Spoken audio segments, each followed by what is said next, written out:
This episode of Your Morning Drive is brought to you by Fireworks Co-working. They are a creative co-working space located in Marietta, Georgia, focused on supporting the local community and uplifting creative entrepreneurs. If you want to try out this beautiful space, this podcast room is just one of the many available rooms and spaces available for you and your company to work at. If you want to try them, you can. Use code DRIVE at checkout and you'll get a free day pass. So, if you're working from home, if you're working at an office that you don't have to go to, if you're tired of working at your kitchen table where you have to listen to your kids or your spouse or the lawn people in the outside cutting the grass and it's too loud for your Zoom meetings. Well, you don't have to worry about that. You can try out Fireworks Co-working in Marietta, Georgia. It's right down the street from Keystone Hospital. They are the presenting sponsor of Your Morning Drive. They offer me a beautiful space for me to be able to record my podcast with all of the creators, business owners, and other individuals that I get the pleasure of interviewing, and they can be your home too. So either go to the space, tour the place with the staff, tell them Logan Lewis from Your Morning Drive sent you, or if you're booking online, again, use code DRIVE, DRIVE, for a free day pass to try the space. Your Morning Drive is also present to us by Good Days Canned Cocktails. Good Days are a classic cocktail brand created in a convenient, ready-to-drink canned format for any occasion, whether it's a pool day, a boat day, a beach day, a graduation, a wedding, a bar mitzvah, anything in between. Good Days are there for you. Good Days are ahead when they are in your cooler, your fridge, your anything in between. Good Days has your back. If you want to be one of the first to try their drink, you can do so by visiting drinkgooddays.com/pages/find-us to find a store near you selling their drink. Of course, you must be 21 years of age to consume and purchase.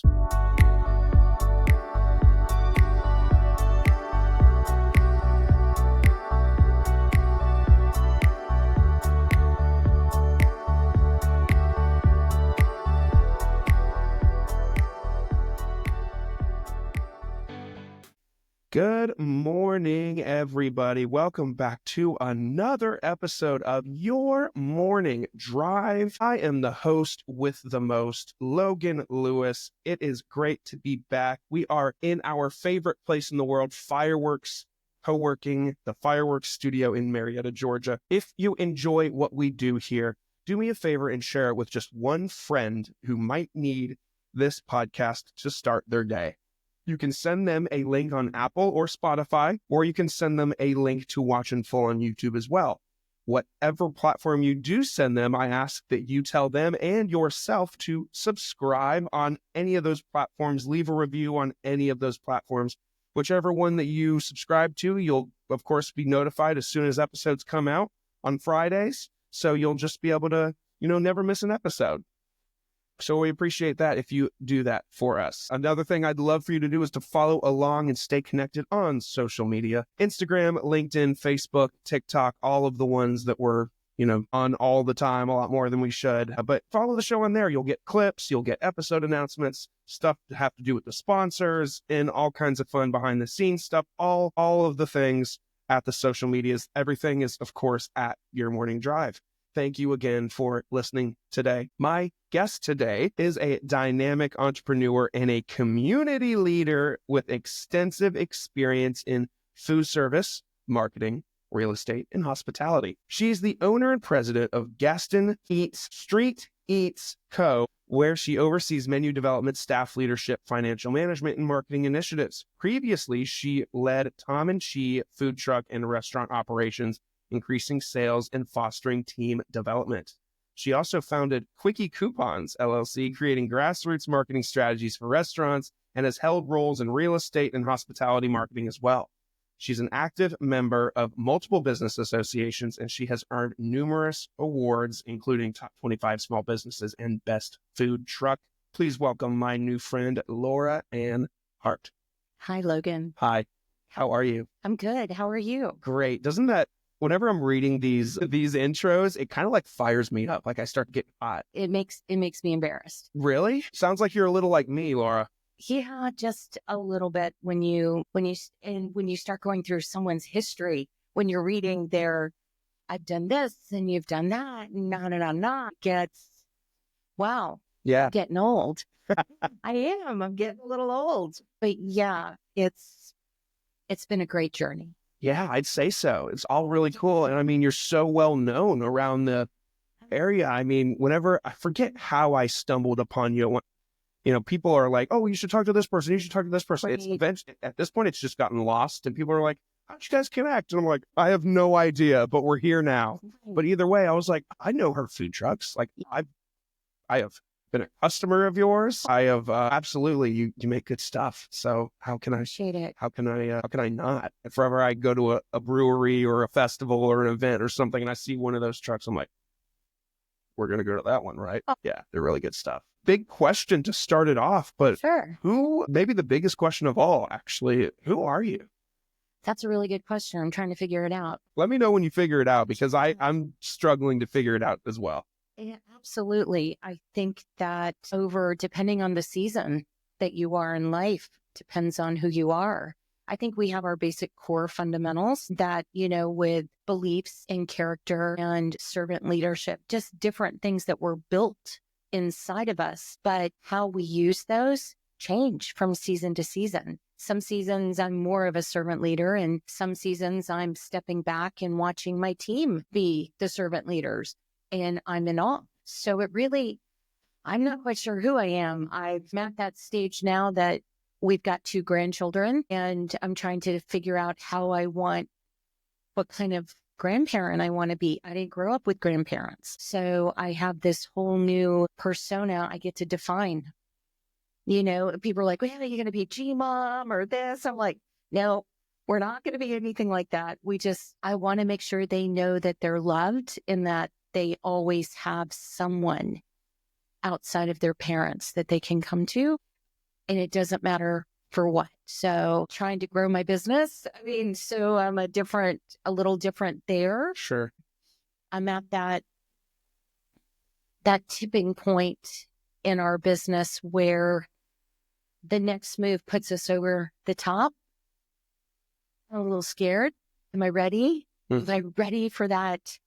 I'm in the process of trying to make sure all the SOPs are in place where I can replace myself, where I can move into that next phase of growth. So I'm not sure if I answered your question. You did. It's a very valid response. I've never thought about it like that. Like you said, our core fundamentals kind of stay there with us, but I'm a different person in December than I was in October and November. Right. It's so crazy how if you just pinch and zoom out and look at like the timeline of just 1 year, it's crazy to like look at how you're a completely different person than you were at the beginning of the year. Right. It's insane. Someone was talking to me. I think it was my mom, actually. I saw her and my dad stop by this morning and said, hey, and my mom was like, you're so different. And I was like, really? Is that good? Yeah. She's just like, I'm the oldest. So she's just like, you're just an adult. Like, you get excited about adult things. Like, right. We got an early Christmas present. They got us a fridge for our garage, which when we bought our first house, we were like, we don't need one of those. Mm-hmm. Now, 3 months in, I was like, God, I need a garage fridge. And I sent them a text after where they left, and I said, you're an adult when you get excited about having a garage fridge. So excited. I was like, oh my God, now we get to stock it with stuff. You do. And the next step will be a freezer for that garage. Yes. And, well, no children yet, but when that point comes, I'm sure that need will grow. Yes, you'll be stocking it with Costco. Yeah.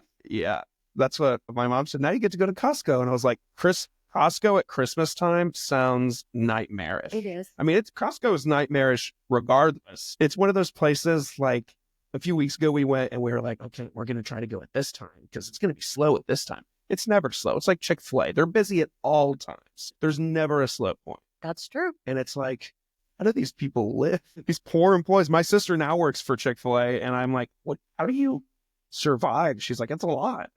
But they have Sundays off. They do. They do. So They have a day off, a They do. built-in day off, They do. which is nice. Yeah. Some people don't have that luxury. That is a, no, it's a we nice thing. don't. We've got 2 events today. Dang. Thank you for being here. Good Lord. Don't work the truck. Oh, that's true. No. Those are ground rules we laid out. Really? From the very beginning. I actually got on the truck with my husband, and I tend to be a micromanager. Yeah. Okay, I said, customer serve first. Did you get that out? Let's Yeah. make sure we're doing this. And he goes, never again. Will Really? you be on this truck? And I said, amen. Now, does he get in the truck? Is he in the truck? He does. We're training another driver. So as soon as the training is completed, Eric should be off the truck. Okay. We're transitioning because we had a teammate who was one of our drivers who moved on to big boy, big girl job. And so it left a short one. And finding that right fit takes a minute. Sure. So, and training takes a little bit. We want them to be safe and make sure they know what they're doing. So yes, Yeah. that's where we're at. So you've been involved with, in the intro, I named a bunch of things. Sure. What inspired you to start the Gaston Street. Gaston Street Eats? I'm going to mix that, say that 5 times fast. Yeah, no kidding. What inspired you to get there? Were your parents entrepreneurs? Did you ever envision yourself working for yourself? Short version, because it could take me hours to go through it. And I don't want to bore you. So I'm going to do some condensing. I did grow up with an entrepreneur father. Okay. Who started his company, 50 years ago here in Kennesaw. It was in Marietta. He moved it to Kennesaw. He recently passed away. I'm so sorry. Thank you. Really It's sorry. been a hard transition.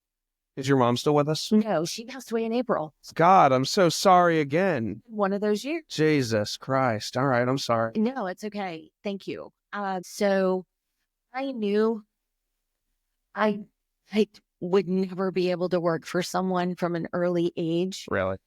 I tried it in between college and realized I'm going to have to do my own thing. So I've had multiple businesses over multiple decades where, everything from one of my very beginning, it was called Brilliant Balloons. And I spent $500 and bought this balloon machine that expands the balloon and you put the toys inside. Oh, that's cool. And my first account was Keystone Hospital. Oh, wow. I don't know. She was the kindest lady in the gift shop. I'd come in tow with my 3 babies and said, I've got this product. And I think maybe she felt sorry for me. Or wow. I was like, I'm going to give you a shot here. She let me put a display and I would come every week and polish up the balloons with my kids because I had 3 children in 3 years. Sure. But it's just been an evolution from something as small and meaningful, learning about serving and caring and how you grow, and to different companies along the way. But with Gaston, again, short version, because it could take a minute, Eric and I bought into the Tom and Chi franchise about 13 years ago. My husband had come to me one day and said, I can't do it anymore. I said, what are you talking about? At that time, I owned a marketing company, Quickie Coupons, and Highline Media. And he said, you're going to end up burying me. My stress level is so high. It is time. He had worked his way all the way up. He couldn't go any further in the company. He was director of operations. And he said, you're going to end up burying me if we don't make a change. I'm like, okay, what are we going to do? So he came and actually worked with me in my marketing company for about 2 years. And we were sitting at the kitchen table and there was a fire going at the fireplace. And we're talking and we're going over, layouts. So I said, baby, it's time for you to go. You've got to get a job.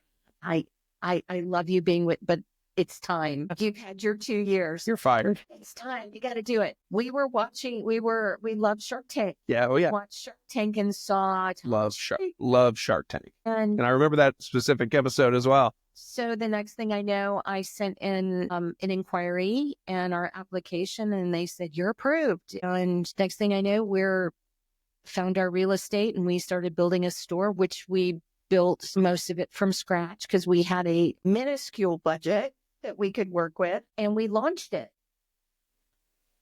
2 years in, grilled cheese is a beautiful concept on a food truck. It is a terrible concept for a store, and that being all it is grilled cheese, because you never get over and beyond that fact, I can make it at home. It didn't matter how many billboards I put up, how much we had out there, how many Google ads. You just can't seem to overcome that. Sure. So we had written into our franchise agreement that we can open a food truck anytime we wanted. We had written that in from the very get-go. A Tom and She food truck? That we could add a food truck. We went through another 2 years. At that point, the restaurant's losing money. It's not making any money. So I'm in there full time. Eric's in there full time because we're controlling labor costs. And right around going into year 5, food truck came up for sale in Kennesaw.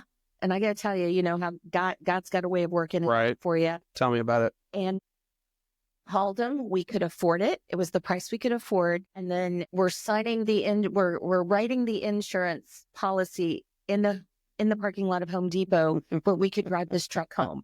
And it was all at Christmas. So we bought the truck, and it was like the frog truck, if I remember. It had a big frog on it. Oh my God. So we brought it back and everything was great. Then the next day, Eric goes out there. Can't drive it. Steering column doesn't work. Oh my God. Transmission is okay. So you get the $500 tow truck. It's cheap. No. Yeah. So it gets towed. It delays us about 3 months getting up and operational. But once we did, we got it obviously wrapped and started training the team on it. The next thing we know, the food truck is supporting the restaurant, and did for the next 3 years. Wow. And usually you would think it's the other way around. It was not. It was the truck, and we were funneling truck money into the restaurant to keep the restaurant afloat. So going into right around pre-COVID, we said, you know what? We're going to launch our own brand. We're going to launch Gaston Street Eats. We wanted a Southern cuisine, upscale cuisine. So it was really cool. And I have to give a lot of credit to Cisco. Our rep at the time, her name was Melissa, and she came in and I told her what I wanted to do. She goes, I want to help you. I said, okay, how are we doing that? She goes, I'm going to put you with a chef. And I'm like, okay. So we wrote everything that we wanted to be in this truck. And then we met with Chef Tom from Cisco, and he goes, give me a month. I see what you want on the menu. Give me a month, and then we'll meet again. So we went into the corporate kitchen at Cisco with Chef Tom, and he just started showing what he had prepared. So he helped us get our menu together for what we were going to put in the food truck, because there's very specific things that you can do on a truck that you can do in a restaurant, but you can't do it on a truck. Sure. In a sense. Sure.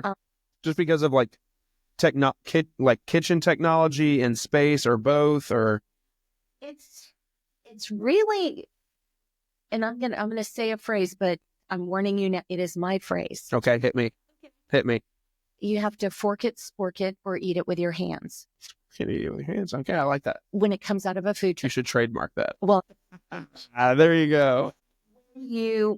When something comes off a truck, you can remember people are standing. Yeah. So how are they eating this food? More often than not, there's not a place to sit. There's not. So you have to hold it with your hands. You have to be able to eat it with a fork, or you have to eat it with a spork. So everything that we created hit those parameters, and everything that we do falls in that fork it, spork it, eat it with your hands. Whenever we're looking at putting something on the truck, does it hit this? So anywho, we were ready. We found the truck, bought the truck, wrapped it. That was an ordeal because it was during COVID, and launched it right in the middle of COVID. But it was truly a saving grace for us, because we were able to remember when Governor Kemp came in and said everything's got to shut down but essential services?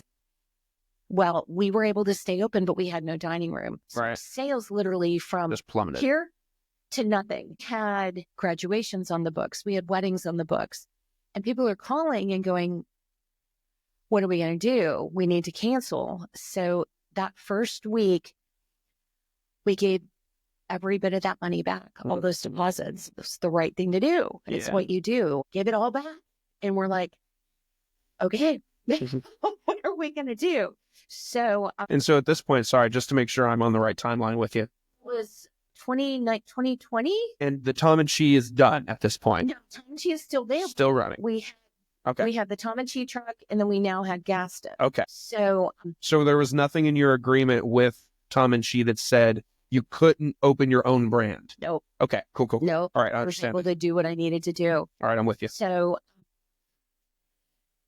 no sales are, and I'm kind of jumping all over. So tell me if No, you're you great. want me to focus back in. It's literally that week after we gave all the money back, we said, okay, how are we going to make this work? We have staff to feed, rely on paychecks. And then, there was literally a series of miracles that happened. Next thing we know, we're getting people from the community that are coming in and going, I want you to go feed XYZ. Here's a check. Go feed them. That's awesome. We did. We had the football coach from Kennesaw Mountain came in. Here's $500. This is for future meals. That's what happened. And we were able to, and literally when Coach Carmian came in and gave us that $500, we were able to make payroll. That's awesome. Because he did that. So that happened for a couple of weeks. And then the next miracle that happened, I'm like, all right, we have to figure out how we're going to capitalize on these food trucks. I can't keep them sitting here. So I put an ad on the garage sales sites on Facebook and said, we got a truck. We'll come see you. Within 24 hours, we had 12,000 hits. Holy shit.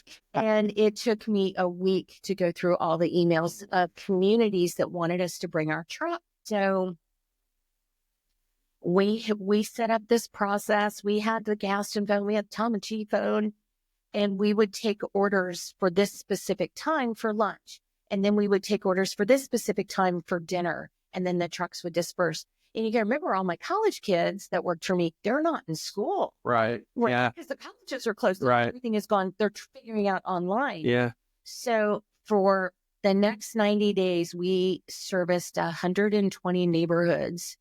And my team made more money on tips, literally to pay for college tuition, to buy Mac computers, to do the things they needed to do in their life that when we were originally affected, we're trying to figure out what to do. So it was huge. That's incredible. How awesome. It was huge for us. So anywho, Gaston was something Eric and I wanted to do. To answer your original question, we wanted to be Southern because I'm from Georgia. Where's Eric from? He actually was born in California. Okay. But he's lived here since 83. Okay, cool. He might as well be. Might as well be Georgia. Absolutely. Sure. So we wanted Southern comfort because we wanted it to model it after Savannah, our favorite bed and breakfast, which is called the Gastonian. Sure. That's where the name came from. So we kind of took the name of the street and used it in our truck. But so anywho, a couple of years later, actually right after COVID, I think it was going into 2021, we had this idea we were going to leave the franchise because the trucks are supporting the restaurant. It never recovered. Not that there was much to recover at that point. So we had this plan. We said, all right, we're going to leave the franchise. We're going to turn this space into a bagel shop. Why not? There was not a bagel shop. So we laid out the business plan, found our bagel vendor, on and on and on, got everything ready to launch for January. And I have booths coming in and I've already got my contractor. We're ready to roll. We're going to convert the Tom and Chi truck to the cheesy truck. We had, that 9-point plan all done. And I literally woke up in the middle of the night in December, halfway through December, woke Eric up and I said, we can't do this. And he goes, what are you talking about? We have a $500 toaster sitting in our garage. Yeah. This stuff is at the store. Yeah. I said, we can't do it. I said, something is just telling me that something's wrong. Something's wrong. We've got to stop. Wow. We started sending everything back except the toaster. I couldn't send it back, so it's still in my garage. I don't know what I'm going to do with it, but I still have this bagel toaster. Like still right now? I do. Oh. Oh my God, that's awesome. So send everything back, talked to our contractor, and we said, you know what? We're just going to take the leap of faith. We're going to be a food truck only company and see where it takes us. Okay. So and this is where, again, a series of miracles. We had accumulated over the 8 years we were Tom and Chi, some debt where we never missed a payroll. Everybody was always taken care of. But we had some debt. Well, in the 3 months prior to the conversion, we were able to sock away enough to pay all the debt off. So we walked into this new company only owing like $3,500 Nice. out of 50. Wow. Yeah. Incredible. So anywho, and I'm giving you more information you want to know. No, this is great. This is good stuff. Anyways, we had money to start the new concept. And then within that first year, we doubled our sales over the year prior. So we knew it was the right thing to do. And we had like a 45% growth year one. And then going into year 2 and 3, somewhere between 5 and 7, it's kind of leveled out a little bit. And now we're about to launch our 3rd food truck. No way. We are. So we're recording this in December. We're hoping to have it on the road by March. Okay. We've already got the truck. Yeah. And Eric has made the decision. He's going to build it. And I'm like, you go. I'm a little nervous, but. What's it called? Can you tell? Can't say anything yet, but it will be a burger concept. That's what we're circling around. Heard. Understood. Because I have 2 chefs on staff currently that are absolutely amazing for menu development. So we've been doing burgers off and on for the last couple of years, and they've gone off so well. We're like, you know what? Let's take it and make it into a concept. Right. There's legs here. There's a lot of legs here. So I love that. I've opened up my panty drawer, and I'm what an analogy. Yeah. Oh yeah. Oh yeah. Well, hey, I love what I see. You've seen it all. I have. This is awesome. This is so cool. Good for you guys. Congratulations. Thank you. What a time. Yeah, nervous, scared, excited, and happy. And faith. I know God's got a bigger plan than I can think of, and He will bring it home for us. I was going to say the series of miracles almost makes you think like, okay, somebody somewhere wants this to happen. And whether it's our community around us, whether it's us just making it happen, or if there's a greater picture or plan above us, it just seems like, okay, when the dominoes start falling and things are happening in your favor, it's like, okay, then this is the right thing that we need to be doing.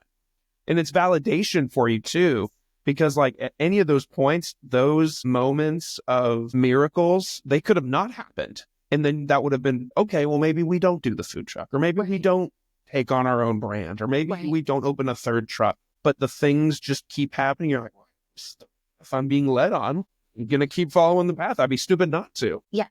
And it's scary. Don't get me wrong.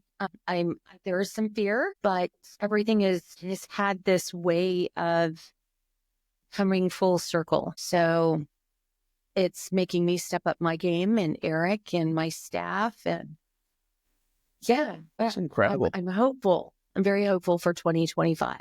It's going to be a great year. It is going to be a great year. Every time I've sat down with a guest recently, we've maybe even on every single episode for the past several episodes, we've told each other during the recording, 2025 is going to be a great year. It's going to be an amazing year. It is. And I think a lot of people are really hopeful about it. There's like this aura about 2025 that people are really pushing behind, and I'm excited for it too. I think it's going to be awesome. Absolutely. That's amazing. So, I mean, how does this, because I've always toyed around with the idea of doing a food truck too. I love food trucks, and I've never even thought about when you said that more often than not, there's not a place for people to sit when they're ordering your food. Does it ever get frustrated? Like when you're sitting down and you're planning a menu and you're like, oh, I'd really like to do this, but then someone comes in and they're like, but it's too messy, or it can be too greasy, or it's, how do you find that perfect balance of stuff that could be eaten with 2 hands? Like maybe they're holding something and using a fork. Maybe it's a one-handed thing. How do you find that balance? Trial and error. Yeah. Really, with the menu, I don't even look at, when we're looking at recipes or consideration, you got to remember, and I'm going to talk the food truck business for a minute. Do it. Let's do it. Because you said you flirted with it. So when you start talking about a food truck, what kind of food truck do you want to be? And then you got to decide what's important to me. Sure. Is it quality? Is it quantity?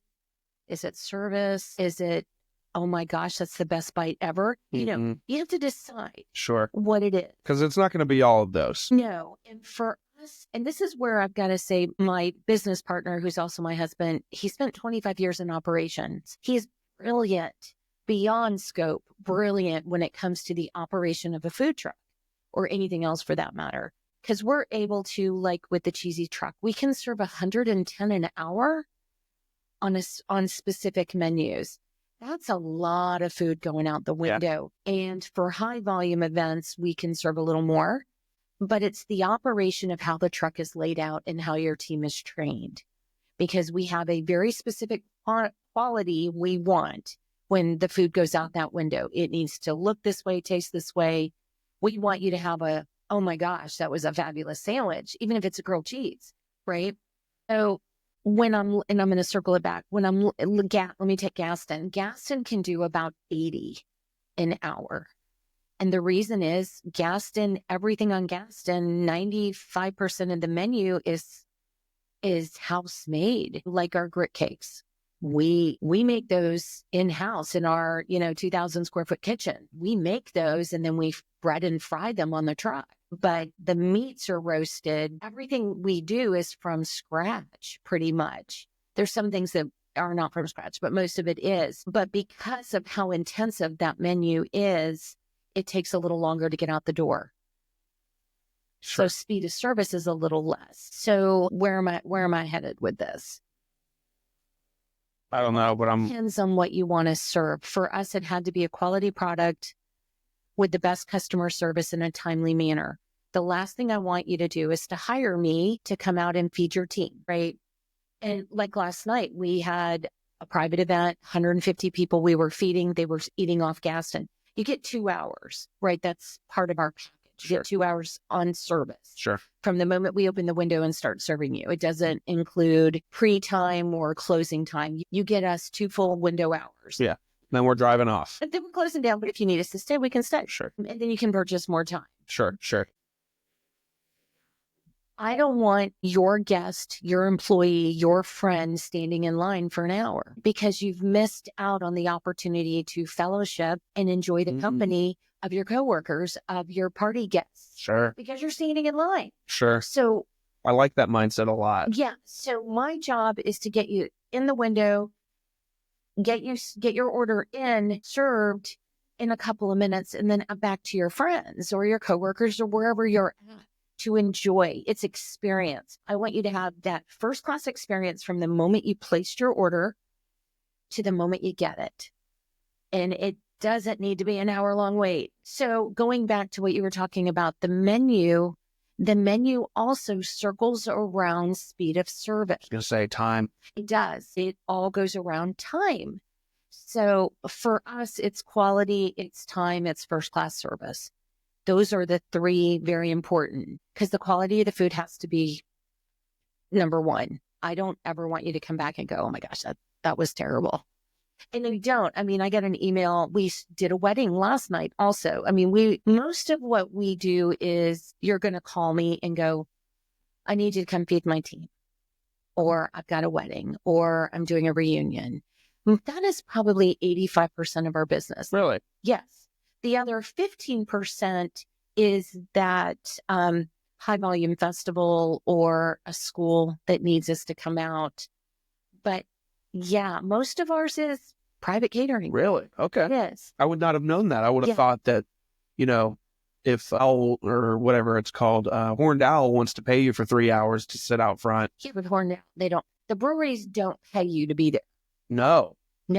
Really? You're there on your own steam. So then do you kick the brewery back anything, or are you 2 separate entities at that point? Well, I can't speak for all breweries. Sure. Because I've not done that. The last brewery we did was Glover Park. Okay. And that was a year ago. Okay. And we did their friendsversary. And it was a fabulous event. Sure. But they don't pay me to be there. And they don't cover anything for me. But it was a great night. Sure. I mean, they run a first-class operation. Yeah. Glover Park does. But it's a great spot. It is it's beautiful. Beautiful. We've done several weddings there. It is just beautiful. Ooh. Right? Yeah, absolutely. Wow, I hadn't even thought about it. Yeah. So when they did that build out, they really were very thoughtful on how they did it. Most breweries, and I'm not going to speak for all, Sure. I'm going to speak from my experience because things may have changed. Most breweries do not pay you to be there. They don't cover a minimum. You're there, you sell, great. If you don't, that's on you. Wow. Okay. I thought at the least you'd be getting a $200, hey, come and park here for 2 hours or something like that. Experience. Okay. Yeah. Interesting. Maybe it depends on the business or the brewery or both. You get into this industry and you think that you're going to make money sitting at breweries, you need to just not spend a dime and get in it. Wow. Because you will make nothing. Wow. Because you got to remember. Good to know. Yeah. And the thing you got to remember that I think people tend to not look at is that for me to put staff on the truck, put product on the truck, there's a cost. Sure. And that's before I put the keys in the ignition and rolled it down the road. Mm-hmm. There's a raw cost. And I know what that number is for both of my trucks. And I need to be able to cover that. Sure. Right? Sure. Plus put a little to the bottom line where we all stay in business. Sure. So if you're thinking, we call it curb hugging.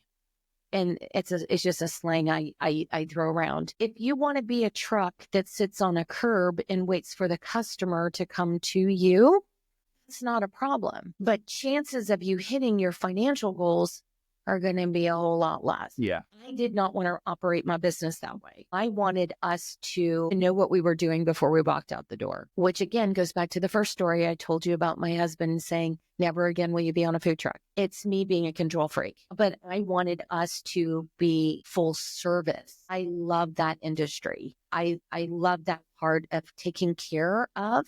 So when we go out and cater, we're taken care of. We're here to make you shine, whoever hired us. We are here to serve you and your guests and make you look fabulous. That's why we're there. And the thing about a food truck, they're fun. They are fun. Encourages you to try something new, to engage in a conversation with someone you may not talk to or haven't had a chance to, brings families together. It's wonderful moments, and we're all about helping you create that moment. So I'm always leery when I hear new food truck operators go, well, I'm just going to go sit on a curb, or I'm just going to go to a brewery or a winery. And then they come home and they made $60. But how much money did they spend on inventory? And usually they don't have staff. It's you and their wife or your buddy or something. Right. They went and did it and you only made $60. That's not sustainable. No. So when I talk to new operators, I try and teach them about figure out who you want to be and how you want to present the best your product to the customer. And then let's figure out how to grow that. So be careful.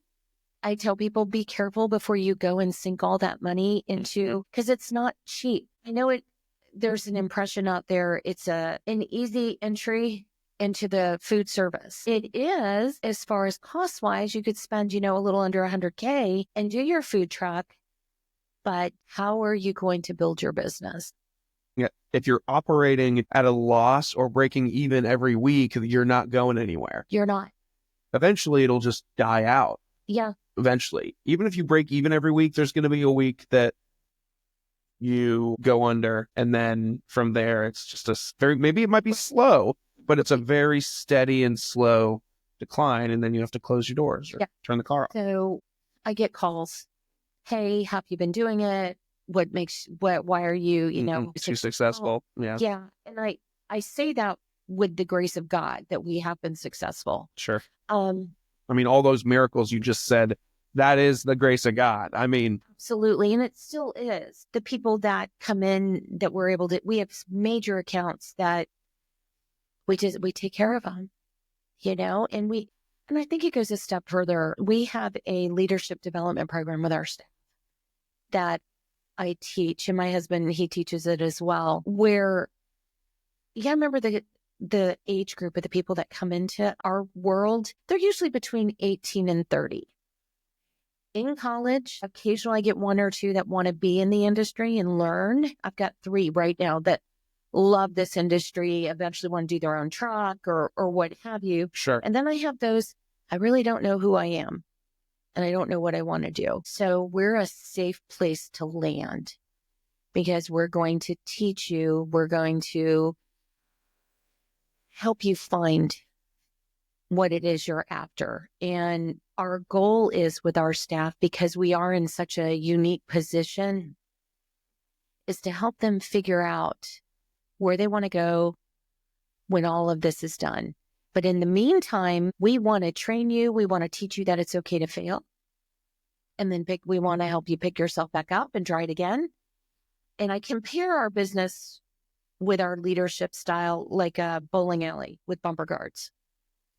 With the baby guards, I can't bowl. So the baby guards are always... I should have them up, but I like to walk out there and pretend like I'm hot shit. And then you get up there and you roll your first and you have a cool pose to it. And then you just see the ball go straight to the left. Yeah. And then you have to make that awkward turn back to the people behind you that are already laughing at you. That's me. I need the guards. So we operate with the leadership part that with our business that we're the bumper guards. I want you to bounce back and forth and want you to learn as you're going. So we do different leadership books. We did Surrounded by Idiots. And that one was fabulous because the team got to kind of dive into their personality. And then they got to learn how their neighbor, their coworker, how their personality is, which creates this way of communication. How do I communicate with someone who is quick to react? How do I communicate with someone who really needs more thoughtfulness? So we do all kinds of books. We just got done with Atomic Habits. I've heard that's great. That's a fabulous book. So I'm going through like a little bit of a reading revolution right now, and I'm writing all these titles down because I need to read them as well. Yes. I'll send you a list. I would love that. I would love that. We've been doing this for 3 years. That's incredible. And we also... The kids love it. We started it when we were doing Tom and Chi, and it was for managers only. And then the staff came to me and said, why are we excluded? I said, if y'all want to participate, we'll open it up to everyone. So it's been opened up to everyone for years now. So it's one of my favorite things. That's awesome. With the team. That's awesome. Developing people is so much fun in helping people grow.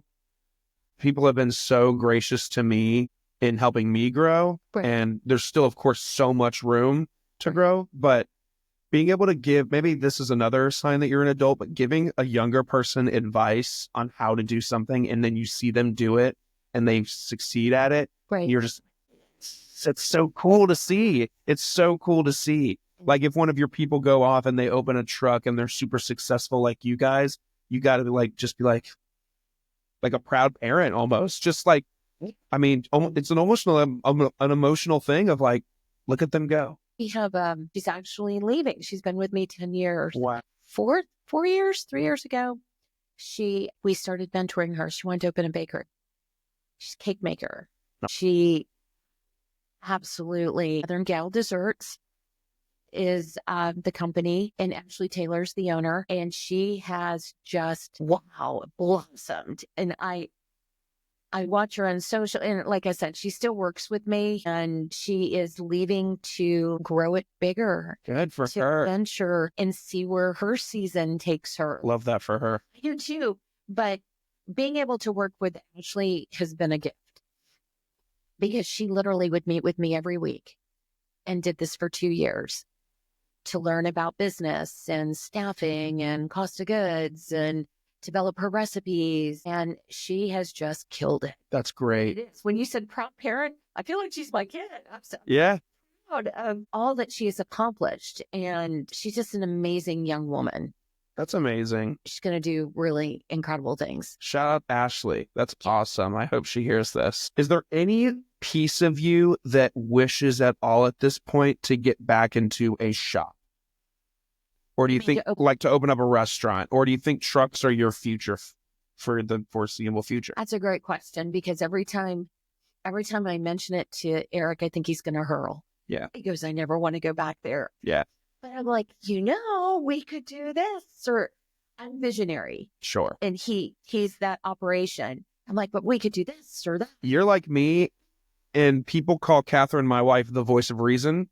Or the reeler, I think is an analogy I heard the other day, is I get up here and then she has to pull me back down and be like, okay, we'll think about it like this. Now, do you really want to do? I'm like, yeah, you're right. Yes. And he has no desire. And obviously we've been married 32 years. He didn't want to do it. I'm okay with it. But food trucks have been great. We're good at it. We still make mistakes. I mean, and we have made some big ones, but through this journey. But no, I think eventually we're going to open up a commissary. Okay. Where we will help other food truck operators. Love that. That's eventually where we want to head. It's in the works. We're still in development on that, but I want to be able to teach food truck operators how to be successful.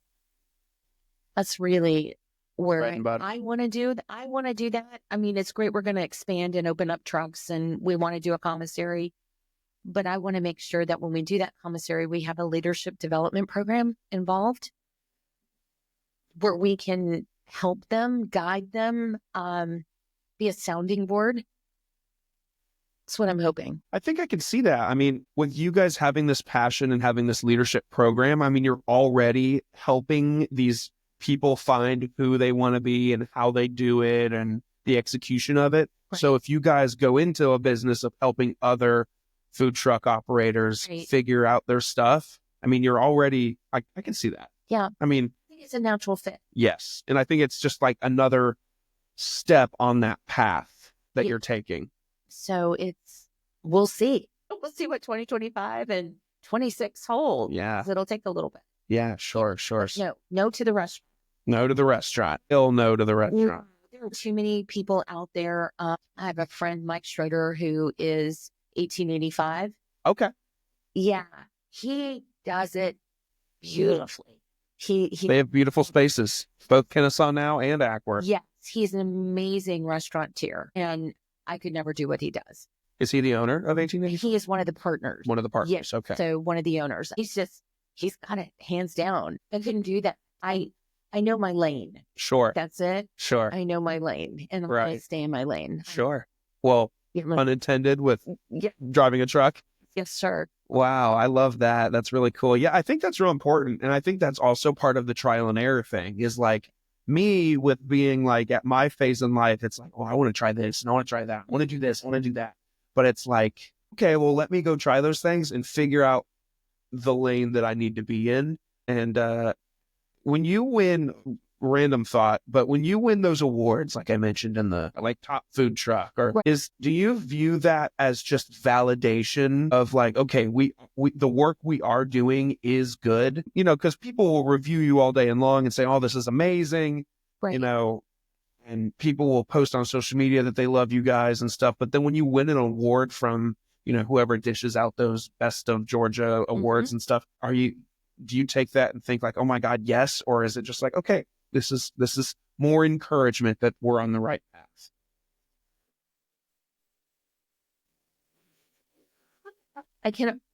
Sorry, I rambled in that question a little bit. You know what I mean?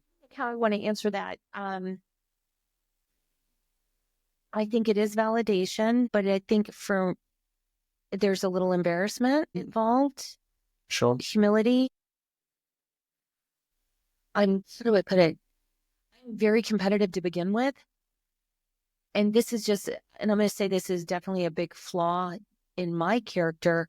I'm very competitive and I want to be the winner. But when I win, I feel like I'm not good enough. You and I are the same. You know what I mean? And we've done that and won, but I struggle. I struggle with it.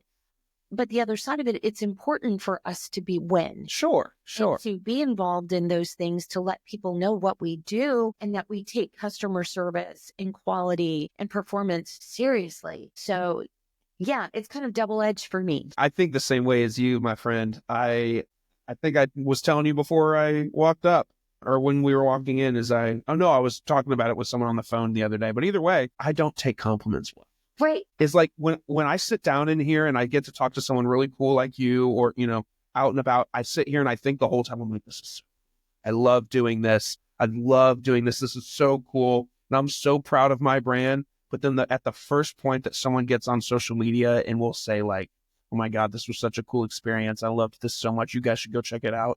I'm like, Like I don't know how to respond to it. Right. So I'm working on trying to be the best at like accepting compliments. Because when somebody pointed out to me recently that when they compliment me in person, I sit there and I like do this. Like I almost bow to them in a weird way. I'll explore this in therapy, but it's almost like I feel like I'm undeserving of the compliments. And it's like, I know I should be deserving of the compliments, and so should you guys. I mean, you guys are iconic in the area, but when you get those pieces of validation, it's like, I don't fucking know.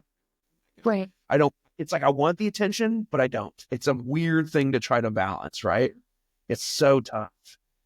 And I love attention. Well, you're doing it. But the problem is I don't like it at the same time. Right. It's like I would be if I was an actor, I would want nothing more to win an Oscar. But I feel like the second they call my name, I would freak out and have like a panic attack and get up on stage and be like, I don't know what to say. I don't deserve this. It should go to that guy. Like that would be me. Right. Like, but something we're working on. Absolutely.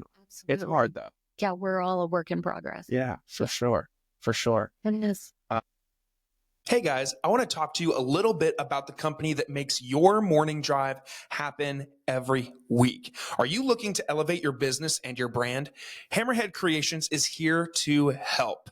They offer top-tier marketing services, including social media management, website design, and Google page optimization, ensuring your business reaches the right audience. Whether it's a side hustle or your full-time grind, their expert team, me, is ready to help you grow. Plus, if you're into podcasting like me, Hammerhead Creations offers full support for both in-house shows and external podcast creation. From concept to production, we will help you bring your ideas to life. Visit www.hammerheadcreations.com and discover how we can take your business or your podcast or both to the next level. Hammerhead Creations, swim with the big sharks. Third truck on the way. That's so fun. It's fun. It's scary. It's exciting. Yeah. It's coming soon. We love that. Like I said, Eric's got a little bit of time. Sure. So he wanted to build it. And I'm like, that's awesome. He can build anything. So heck yeah. yeah. It's really now I got to work on, fine tuning the menu. Sure. So that's so cool. To get in the kitchen, and I'll have to bring you in when we do our sampling. Oh, you should. I would love that. Taste what we're doing. Oh, that'd be so cool. And give us some. What an honor that would be. Yeah. That's so cool. Awesome. Thank you for giving me all that. That was really good. I know you said that this is probably more information. No, it's perfect. It tells your story. I hope so. Yeah. Yeah. I do want to say something to you, though, about what you had said, this and that, and I'm not sure, and I'm trying. And here's the beautiful thing. I've had the pleasure and the opportunity to try many different things in my life. And at 56, this doesn't mean this will be the last one, but isn't that what it's about? Don't get me wrong. I really, when I see someone who's been in a career for 30 or 35 years, I'm like, wow, how awesome that is. And and there's a part of me that goes, I wish I could have been like that. But then my father had said to me, I think it was last year, because we had the same conversation. I said, Dad, why can't I just settle down into one thing? And he goes, because it's not you and it's not your passion. And your passion is to explore. Oh my God. So when you start talking about all these different things that you, maybe this or that, or the podcast and the growth, just remember that all of that is your story. My rule is not your rule. Just because needs to be here in like structure, it's got to be okay. There's room for me not to to be okay to explore different things. And if you are okay with that, keep doing it.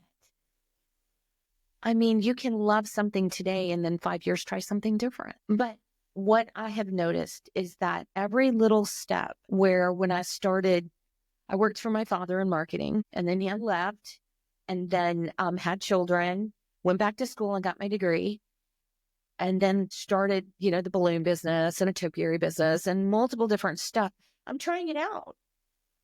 It wasn't all perfect, but every one of them taught me something to where I'm at today. Because if I hadn't have done real estate, I did real estate, I don't know, 8-10 years, had the best.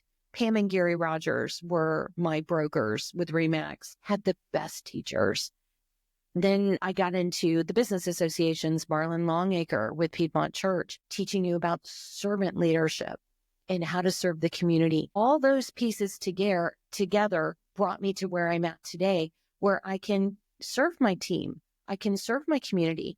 But if I hadn't gone through all those different iterations of me, I wouldn't be here. And it's the same thing with you. Enjoy these different iterations.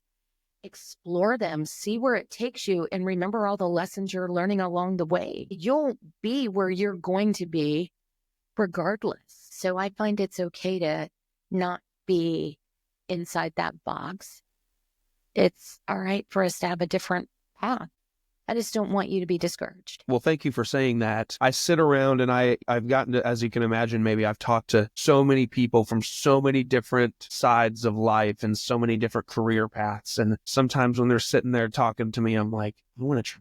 And so I write it down and I'm like, okay, let me revisit it next time I open the list. And if I look at it and I'm like, no, that doesn't make sense, and I'll take it off. But then if I keep coming back to it and looking at it and thinking, I want to try that. And me and my wife are going to try something. At this point, if this is airing in 2025, so I mean, at this point, it'll probably be public information. It'll probably be announced by then. But we're going to try doing a nonprofit.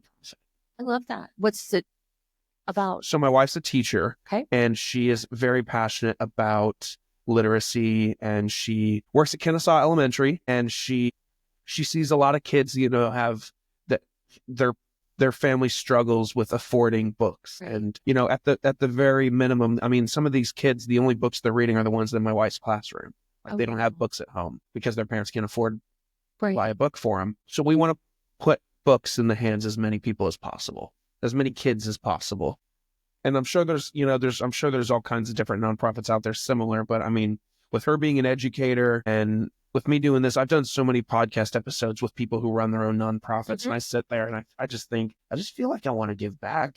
And I personally don't even have that much to give, but my time, I think, is what I can give. And I've made so many connections with so many great business leaders and people in the community that I can say, hey, I want to do this. How can I, how can I put a box in your business and say, this is a donation box for books? How can I do that? Right. And I've already had some conversations with some people that are game. And it's like, I just want to give them, I feel very selfless for 2025. That's my goal, really. And so with her being a teacher, and she's super passionate about books, and I mean, she always does a great thing every year, and she always gets her whole class a book or two for Christmas. Right. And we're sitting there buying the books this year, and I thought it'd be really cool if we could do this on a grander scale. Instead of just your students, what about the teacher next door to you? What about the teacher across the hall from you? What about the teacher at the middle school down the street? It'd be really cool if we could do this. And so we're going to try it. There's so many different ways you could do this, because I love it. I love it. I love it. I think it's well needed in the community. It's a need you can fill. Yeah. But in my head, and you too, my head as an entrepreneur starts going through all these different things. I'm like, well, all these libraries are closing. They're getting rid of the books. There's got to be a way you can buy these books in bulk. Correct. What are they doing with these books? Well, they're having these huge sales. They just had one at the Cobb Civic Center. Okay. Where books were brought in. Sure. And so my head started going through, you totally could get books here. You could get books here. Mm-hmm. Dolly Parton, and she sends a book to every child that's born up through once a month. Is it once a month? I think once a month. Yep. Until age 5. Love Dolly. Yeah. She's incredible. Well, it's like, what? Because of the illiteracy rate. Yeah.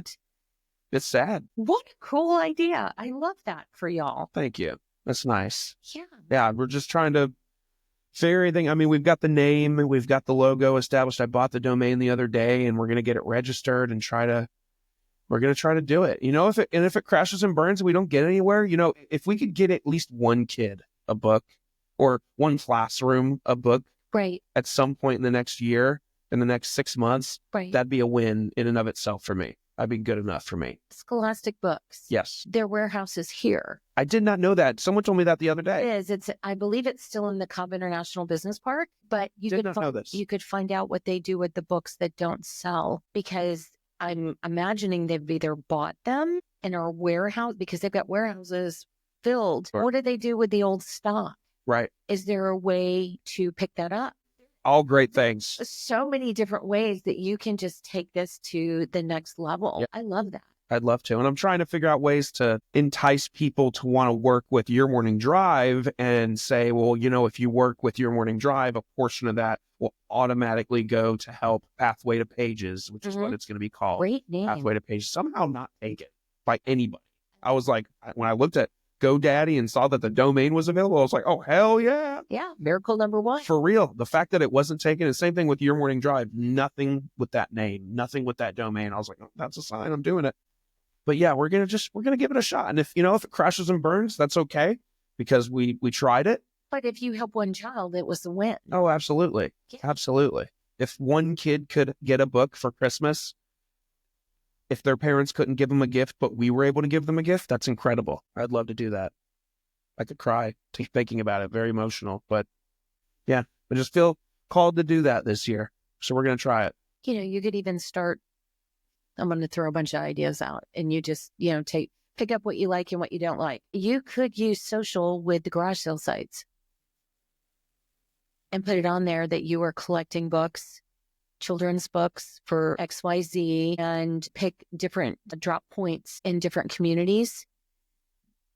Because the garage sale site, it's like its whole world unto itself. But you could do that. You can actually, many of these subdivisions have their own private social that you can get involved with the homeowners association and say, bring the book to the clubhouse. I like that. I've got a lot of I've had some really fun people on this podcast. You mentioned Piedmont Church. I'm buddies now with Ike Reichard. I had him on this podcast, and I want to see if I can maybe say, hey, Ike, what do you think about me throwing a donation box somewhere, or somehow work with Must Ministries? I had Mike Lynch on this podcast from North Star Church in Kennesaw. I want to see if maybe I can plug in with him and plug in with them. That's our church. That's where we go. Yeah, I've got a lot of, I used to work at a local credit union before I got a new job a couple months ago. And I went and visited the other day because, long story short, my wife's car got totaled on Thanksgiving. Everyone's okay. Yeah, everyone's okay. No one was in the car when it was hit. It was just some drunk driver at 2 a.m. smashed into the side of it. Either way, she's got a car now. So I went to the bank the other day to get a certified check to take to the dealer. And I floated the idea by my old boss. And she was like, oh, dude, we'd love to. Yeah. So, I mean, just kind of starting the conversations with the network that I've got and seeing where it goes from there. I mean, Walton Communities. yes. Huge. Really? Yes. I just think they do so much in the community already. You probably could work something. They also work with a mission. Can't remember the name of the mission. Because we've gone out there with our food trucks with them where they've hired us. In this community alone is so rich. I was thinking of something else that you said about your journey. Every single person that you've interviewed here, there is one golden nugget that you have picked up. I was thinking about your job. There is nothing better than being able to take that piece of wisdom and impart it and use it and share it. You've had all these people with all this different backgrounds, all these little wisdom, nuggets of gold that you get to pick up. My gosh. I know. My head's going to explode. No, how? That's why I love doing this. I just get to, first of all, I love to talk clearly, but I mean, I just get to talk to people and think, and I get for an hour or so to just dive in to see how you think and how you're passionate about. Yeah. Like, who knew that Laura and Eric, they have this very successful food truck business, but they also have a passion for developing people and developing other entrepreneurs, other food truck operators. It's like, I just get a peek inside someone's world for an hour. And Right. it's so much fun. Yeah. And then, You've got like the greatest job. if we could make it the full-time job, that'd be killer. But You're on your way. I think so. It's just like, I never thought as a younger kid that LinkedIn would be my favorite social media platform. But it's like, I love the whole network side of things. I love the network of like, I used to listen to people when I was in high school. I'd hear people say, oh, my network this, my network that. I'd be like, shut up, you adult. But now I'm like, I have such a vast net. And it's like, you'll see after you leave here today, we're friends now. Like, if I see you out and about, or if I see you guys on social media, like, dude, always at least a hug. It's like, I can add you to this great list of successful, awesome people in my world now. And it's like, I just love doing it for that reason alone. I mean, it's just the same way about you. Thank you. It's very kind of you. See, look at me bowing. I don't feel like I deserve it. It's so weird. It's the bow. When you said that, it reminds me of when an animal, my cat does that to me. Sure. I don't know. It's like a sign of respect, almost. Almost, but humility. Yeah. Humble. I try to be. You are, from what I gather. Thank you. Yeah, and I do. I think you have a great job.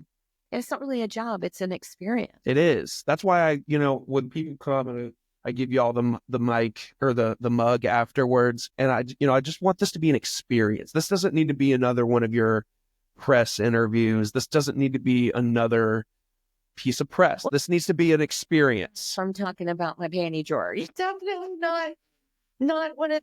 No, but I just want to create, and I'm happy to receive feedback from people when they tell me, like, I connected with someone the other day and she linked me with someone in her world that she thought that would be a good fit to be interviewed. And she said, Logan creates such a safe and comfortable space. Absolutely. And I thought, that's so cool. So cool to hear. Yeah. I didn't feel intimidated or uncomfortable. That's a great word. I didn't feel uncomfortable getting in. It's the age-old saying of, I was just raised to treat people the way that I would want to be treated. And it's like, if I was coming in to do an interview with someone, I have no idea who he is. I don't know who this person is. So I can do research on the internet and say, okay, he has guests, so he's not a complete psychopath. I mean, he does all these interviews with all these people. But, I want people to come in here and have fun and forget about the stresses and talk to me about the wins. Talk to me about the stresses. Let's get real. Let's have I've had some hard conversations in here before, but I don't know. I just love it. You can tell you have a passion. Yes, ma'am. Yeah. Thank you. Of course. But before we go, sure. There comes a point where I ask all of my guests a collection of questions that are very first date questions. So whether I'm sitting in here with a local business owner or I'm sitting across from Carrie Underwood or Dolly Parton, I'm going to ask them the same set of these questions to get to know them a little bit more on a personal level outside of the business world. Are you ready for them? They can be rapid fire, or we can talk about them in full if whatever works. The first one is, what is your favorite movie? The Age of Adeline. Good answer. Yeah, really, I think I watched it 3 or 4 times. I like the softness of it. Yes, soft is a good adjective for it. Very. I like that. Good answer. What was your first job ever? Pizza Inn. Pizza Inn? Pizza Inn on Johnson's Ferry. Oh, nice. Yes. Cashier. There you go. Was 16. There you go. Yeah. Rank these 3 things in order of your favorite to your least favorite. Queso, guac, and salsa. Guac, salsa, queso? Okay. That seems to be a popular answer. Okay, because it's a pet peeve of mine. I do not want you to deliver at my table guacamole that's like baby food. Yeah. If it's like baby food, there's a texture. Sure. It's got to be chunky. Literally just cut the avocado, throw the tomatoes in there, put the pico de gallo, and put it in a bowl. That's all I need you to do. Yep. Yeah. Yep. Awesome. Good answer there too. If today we found out that tomorrow was your last day on Earth, what would your last meal be before you go? Coconut cake. Coconut cake. Yes. Coconut cake. I love that. Yeah. I don't think there's really anything else I'm overly passionate about, but coconut cake, it does not like me, but I love it. I get that. You get to organize a music festival that is tailored to you. Who are your 3 headliners? I couldn't even tell you at this point. Maybe Madonna, ABBA. My husband would want like Rick Springfield.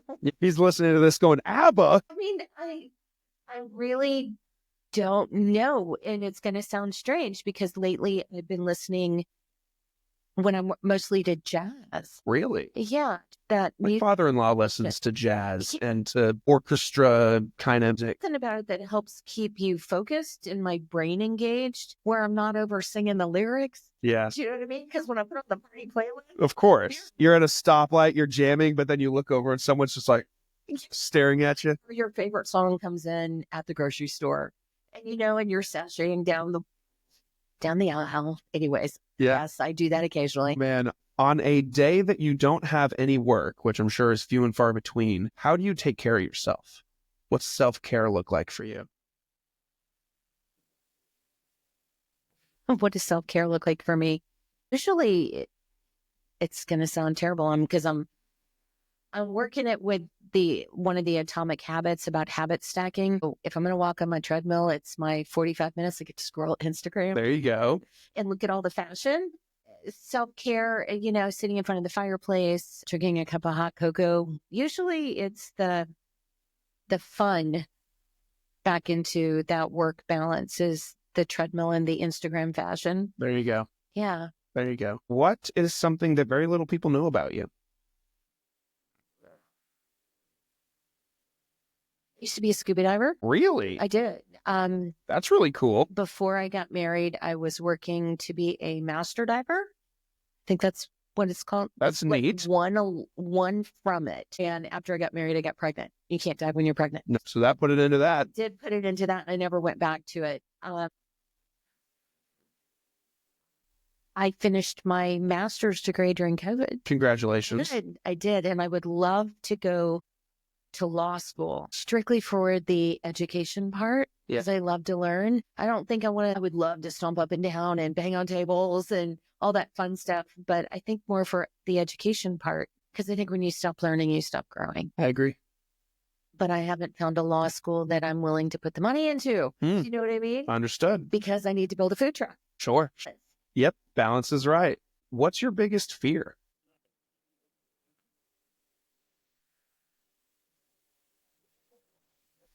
That's a very interesting question.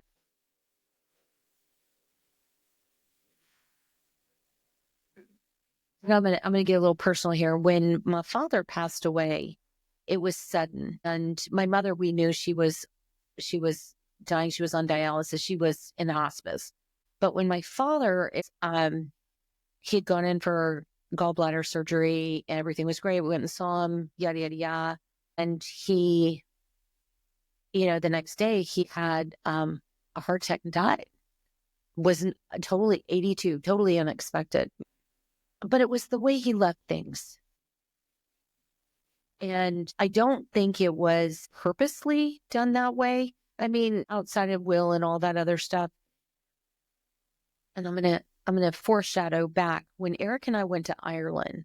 We did our will, but I wrote a letter to my children.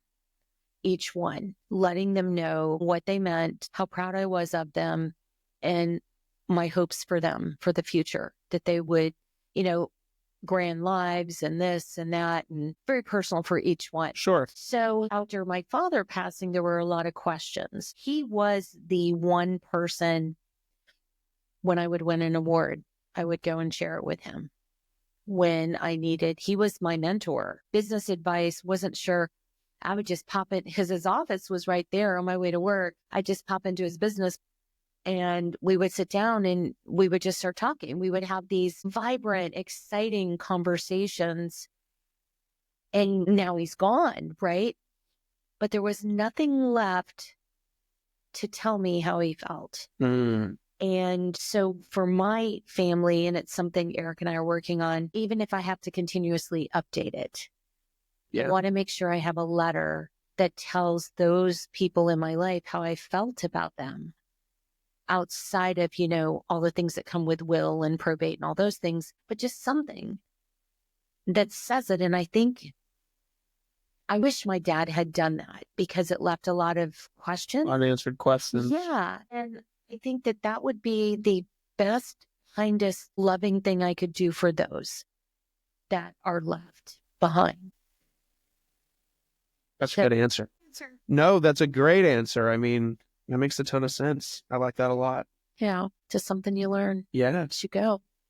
And then last question for you, my friend. What does success look like to you?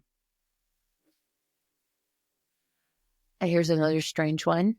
As an entrepreneur, everything relies on you, right? From your finances to your business to healthcare, right? And I want to make sure that when the time comes for Eric and I to retire, if one of us gets sick, that we have the money to hire someone to take care and help the other person. And it gets very Southern when I say this. I don't want my husband to have to be my nursemaid. I want to be his wife. So I want success is making sure that we're taken care of long term. And I hope, there'll be plenty to help. We have 2 children who are in law enforcement, and I'm about to have a new daughter-in-law. She just got sworn in. Congratulations. Yeah. I want to make sure that there is enough for them where they can continue their passion. But as you and I both know, it's a servant position. It's not about the pay. And I want to make sure that success-wise, we have where they can continue to do what they want, and there's plenty to take care of the things they need. So, a little serious note. No, but that's okay. We love that. Now, my friend, I give you the opportunity to, just as if we haven't talked about it the whole time, but advertise the business. Tell people how to find you, where to find you, and what you offer. Oh, okay. My company is Gaston Street Eats Co. We operate 2 food trucks. We have the Cheesy Truck, which is a gourmet grilled cheese and patty melt truck. And we also have Gaston Street Eats Food Truck, which, say that 5 times like you said earlier, right, which is an upscale Southern cuisine. I don't want to say Southern comfort because it's not that. It's really more that upscale of your bourbon chicken, your house-made grit cakes, your jambalaya without rice. It is a foodie frenzy on Gaston. Absolutely. Our trucks are designed that everyone can eat on them. We take into account dietary, gluten-free, vegan, vegetarian, celiac. I want everybody in your party to always be able to come to our truck and have an experience. I don't want you to ever feel like you're being turned away. So we've designed them like our bourbon chicken is gluten-free. We just want to make sure that everyone can experience the joy of having fun with a food truck. But we're here to serve. And where can you find us? Website, www.thecheesytruck.com. And there's a link to the Gaston truck on there as well. Amazing. And we're in Kennesaw. Heck yeah. Yeah. Heck yeah. So thank you. Of course. For the Thank you. opportunity. No, thank you. I mean, it's such a pleasure. I have purchased from you before enough, not knowing that we would get to this point. Yeah. But I'm super happy that you took the time to come and do this with me. You could have done anything else, but you chose to do this with me for an hour and a half. So, well, I'm honored. Thank you so much. This was a wonderful experience. Awesome. I have a couple of people I want you to. Amazing. I'll let you tell me that later on. Absolutely. So, guys, I will link the information to the websites that she mentioned in the description so that it's easy for you to get in touch with them if their services, their food, any of the stuff we talked about piques your interest. Like I said at the top, share this with one person in your life that you think needs a podcast to start their day. Make sure you follow along on the socials, Facebook, Instagram, LinkedIn, and TikTok. And we will catch you guys next time. Take care.